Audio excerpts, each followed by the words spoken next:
నమస్కారం. భాద్రపద మాసం వచ్చేసింది. దేశమంతటా ఇంటింటా వాడవాడలా అలాగే మన తెలుగు వాళ్ళు వేరే దేశాల్లో కూడా ఎంతో అంగరంగ వైభవంగా ఈ వినాయక చవితి పండుగను జరుపుకుంటారు.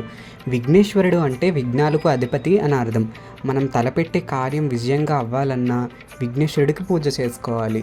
బాగా చదువు రావాలన్నా, ఉద్యోగంలో, వ్యాపారంలో, జీవితంలో అభివృద్ధిలోకి రావాలన్నా మనం ఎటువంటి ఆటంకాలు లేకుండా మన పనులన్నీ విజయంగా అవ్వాలనుకున్నా విఘ్నేశ్వరుని పూజించాలి.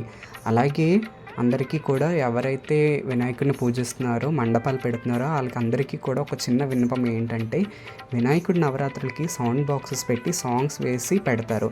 అలా చేసుకోండి, కానీ వాల్యూమ్స్ మాత్రం మరీ ఎక్కువగా పెట్టద్దు.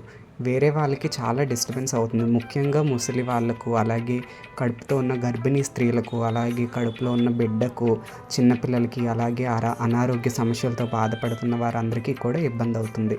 అలాగే వాళ్ళు హెల్త్కి కూడా ఇబ్బంది అవుతుంది కదా. మనం ఏదైనా పని చేసామంటే అది నలుగురికి ఉపయోగపడేలా చేయాలి, కానీ వేరే వాళ్ళను ఇబ్బంది పెట్టకూడదు. ఇది నా ఒపీనియన్. నేను సౌండ్ బాక్స్ పెట్టుకోవద్దు అని మాత్రం చెప్పట్లేదు, పెట్టుకోండి, కానీ వాల్యూమ్స్ అనేవి మరీ ఎక్కువగా కాకుండా లిమిట్లో పెట్టుకోండి. ఇది నా సజెషన్ మాత్రమే, మీరు అందరూ పాటిస్తారని అనుకుంటున్నాను. నా వీడియో నచ్చినట్లయితే లైక్ చేయండి, షేర్ చేయండి, కామెంట్ చేయండి, అలాగే సబ్స్క్రైబ్ చేయడం మాత్రం మర్చిపోకండి. ఓం గం గణపతియే నమః.